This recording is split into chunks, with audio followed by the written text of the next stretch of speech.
Kenapa orang-orang berintegritas, orang-orang baik harus berpolitik? Pertarungan politik adalah pertarungan gagasan, integritas atas keberpihakan di mana dia berdiri dan berjuang.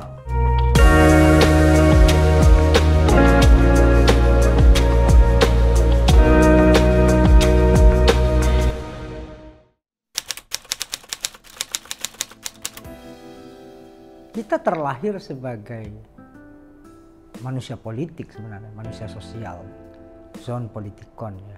Itu Aristoteles meletakkan diktum yang sangat fundamental. Kenapa? Karena tidak ada manusia yang terlahir ke muka bumi ini tanpa manusia lain gitu. Tidak ada manusia yang bisa hidup sendirian.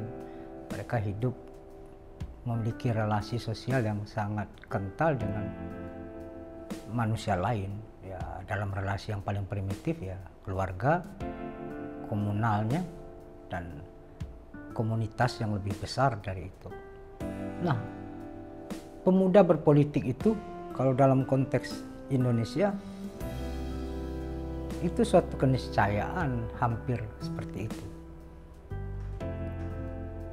Ben Anderson bahkan menegaskan revolusi kemerdekaan Indonesia itu digerakkan oleh anak-anak muda. Pilar kita berbangsa pun itu lahir dari Sumpah Pemuda. Ya, itu yang meletakkan spirit ya, kebangsaan Indonesia itu lahir dari sana. Kongres Pemuda pertama di Jogja, lalu kemudian dituntaskan Kongres Pemuda kedua di Salemba. Anak-anak muda lah yang menjadi penggerak. Di dalam novel Ramadan KH, Kuantar Kau ke Pintu Gerbang itu menggambarkan bagaimana seorang Syahrir yang masih SMA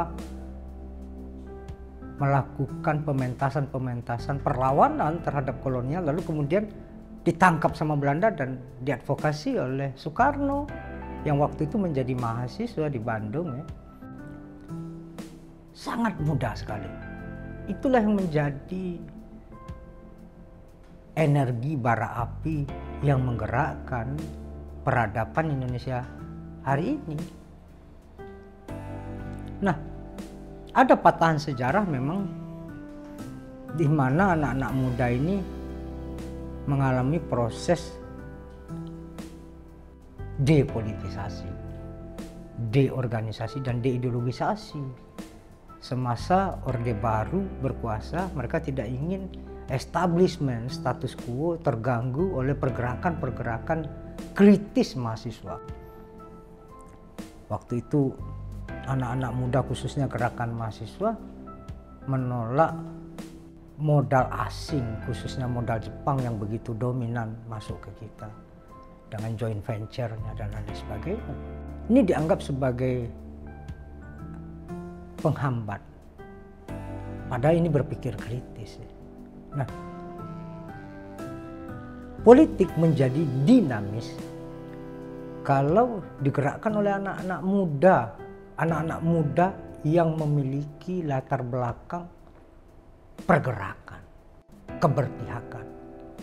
Karena politik sejatinya adalah keberpihakan, bukan hanya kontestasi untuk dipilih menjadi anggota dewan, menjadi kepala daerah, menjadi kepala negara. Tidak. Kontestasi itu adalah ujung dari sebuah proses keberpihakan untuk menjalankan aksi-aksi dan program-program apa. Contohnya, kita berpihak kepada apa sih? Berpihak kepada pelayanan dasar warga negara seperti rumah untuk rakyat, lapangan pekerjaan untuk warga negara, hak atas pendidikan yang murah dan akses yang berkualitas, hak atas kesehatan dasar yang murah dan berkualitas. Ini yang kemudian apa sih yang dipertaruhkan dalam sebuah kontestasi? Bukan hanya masalah pilihlah aku karena aku dari keluarga si Anu. Tidak. Jadi kemudahan itu penting, benar. Tapi tidak cukup hanya dengan kemudahan. Karena sejarah anak-anak muda Republik ini adalah mereka-mereka yang terpanggil berjuang, berkorban untuk meletakkan res publica. Res publica. Polis adalah hak-hak publik yang benar-benar bermanfaat untuk kepentingan publik. Karena politik sejatinya adalah sebuah pertarungan publik yang dilakukan secara bersama-sama di ruang publik, bukan pertarungan private yang digeret ke ruang publik. Seperti relasi figuritas si A, si B, si C, sehingga menjadi fans club. Tidak. Pertarungan politik adalah pertarungan gagasan, integritas atas keberpihakan di mana dia berdiri dan berjuang. Ini yang harus kita ingat. Jadi kalau hari ini datang dan pergi silih berganti orang per orang, baik di lembaga kedewanan atau di kepala daerah, tapi tidak memiliki dampak apapun karena kita hanya berbicara pada satu sisi kekuasaan politik, yaitu bagaimana mendapatkan kekuasaan itu melalui kontestasi. Tapi tidak pada sisi yang lain, yaitu bagaimana agenda-agenda kerakyatan, agenda-agenda kewargaan, agenda-agenda kepublikan itu hadir secara bersama-sama. Inilah konteks yang paling substansial dan paling elementer. Sehingga tidak hanya ganti kernet, tidak hanya ganti supir, tidak. Tapi yang harus kita perjuangkan, kalau kita refleksikan, 20% anggaran pendidikan dalam Undang-Undang Dasar itu sebuah proses perjuangan dari gerakan mahasiswa pasca 98. Tapi setelah itu berhasil diletakkan sebagai sebuah kebijakan, apakah hari ini kehidupan warga negara khususnya di dunia pendidikan itu menjadi tambah cerdas, tambah murah, tambah mudah aksesnya? Justru sebaliknya. Ini seperti tikus mati di lumbung padi.